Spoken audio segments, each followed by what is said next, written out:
Hello दोस्तों, स्वागत है आपका हमारे चैनल लीगल इन्फो पावर में।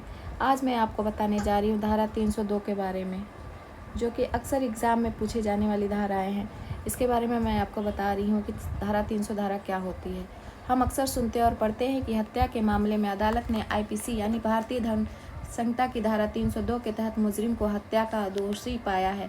ऐसे में दोषी को सजाए मौत या फिर उम्र कैद की सज़ा दी जाती है। लेकिन धारा 302 के बारे में अभी भी काफ़ी लोग नहीं जानते हैं।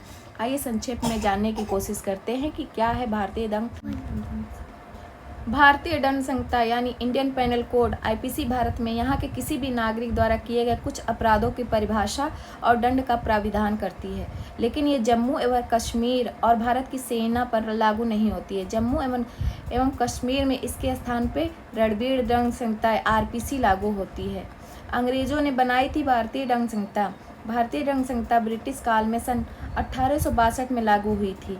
इसके बाद समय समय पर इसमें संशोधन होते रहे। विशेषकर भारत के स्वतंत्र होने के बाद इसमें बड़ा बदलाव किया गया। पाकिस्तान और बांग्लादेश ने भी भारतीय दंड संहिता को ही अपनाया। लगभग इसी रूप में यह विधान तत्कालीन ब्रिटिश सत्ता के अधीन आने वाले Burma, Sri Lanka, Malaysia, Singapore, Brunei आदि में भी लागू कर दिया गया था। भारतीय दंड संहिता की धारा 302 में क्या है, आइए मैं आपको इसको समझाती हूँ। आईपीसी की धारा 302 कई मायनों में काफ़ी महत्वपूर्ण है। कत्ल के आरोपियों पर धारा 302 लगाई जाती है। अगर किसी पर हत्या का दोष साबित हो जाता है तो उसे उम्र कैद या फांसी की सज़ा और जुर्माना हो सकता है। कत्ल के मामलों में खासतौर पर कत्ल के इरादे और उसके मकसद पर ध्यान दिया जाता है। ऐसे मामलों में पुलिस को सबूतों के आधार पर साबित करना होता है कि कत्ल आरोपी ने किया है और उसका मकसद भी कत्ल का था और इरादा भी वो कत्ल करने का रखता था। कई मामलों में नहीं लगती धारा 302। आइए जानते हैं कि कौन से मामलों में 300 धारा नहीं लगती है। हत्या के कई मामलों में इस धारा को इस्तेमाल नहीं किया जाता है। ये ऐसे मामले होते हैं जिनमें किसी की मौत तो होती है पर उसमें किसी का इरादा दोष नहीं होता। ऐसे केस में धारा 302 की बजाय धारा 304 का प्रावधान है। इस धारा के तहत आने वाले मानव वध में भी दंड का प्रावधान है। आइए जानते हैं आईपीसी की धारा 299 में क्या है या मानव वध किसे कहते हैं।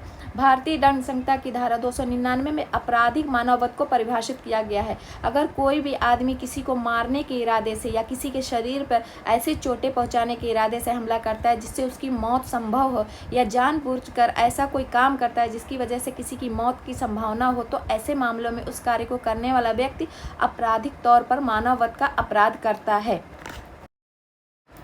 धारा 299 में क्या है, इसे हम लोग समझते हैं। जैसे कोई व्यक्ति किसी विकार, रोग या अन्य शैथिल्य से ग्रस्त दूसरे व्यक्ति को शारीरिक क्षति पहुंचाता है, इससे उस व्यक्ति की मौत हो जाती है, तो ये समझा जाएगा कि पहले व्यक्ति ने दूसरे की हत्या की है। दूसरे पॉइंट को हम समझते हैं कि दूसरे पॉइंट में क्या है।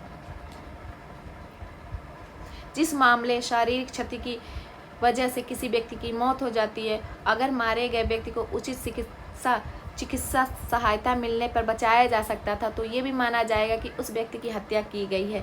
भारतीय दंड संहिता के धारा 299 के अलावा धारा 300 में भी हत्या के मामलों को परिभाषित किया गया है, जिनका विवरण अदालती कार्रवाई के दौरान मिल जाता है। लेकिन हत्या के मामलों में धारा 302 को सबसे अधिक गंभीर और मजबूत मानी जाती है, जिसके तहत दोषी को दंड किया जाता है। दोस्तों, आज हम लोगों ने सीआरपीसी 302 के बारे में जाना कि क्या होता है और इसमें क्या सज़ा मिलती है और 302 कब लगता है। तो ऐसे ही महत्वपूर्ण जानकारियां हम आपको अपने चैनल पे देते रहेंगे। अगर आपको लॉ से रिलेटेड कोई भी क्वेश्चन जानना है तो आप हमको कमेंट में ज़रूर लिखें, मैं उससे भी रिलेटेड वीडियो बनाऊंगी और आपको पूरी जानकारी देती रहूंगी। अगर जो आपको हमारा चैनल पसंद आए तो आप हमारे चैनल को सब्सक्राइब करें, हमारी वीडियो को शेयर करें और लाइक करना मत भूलें। तो आपको हमारी ये इन्फॉर्मेशन कैसी लगी आप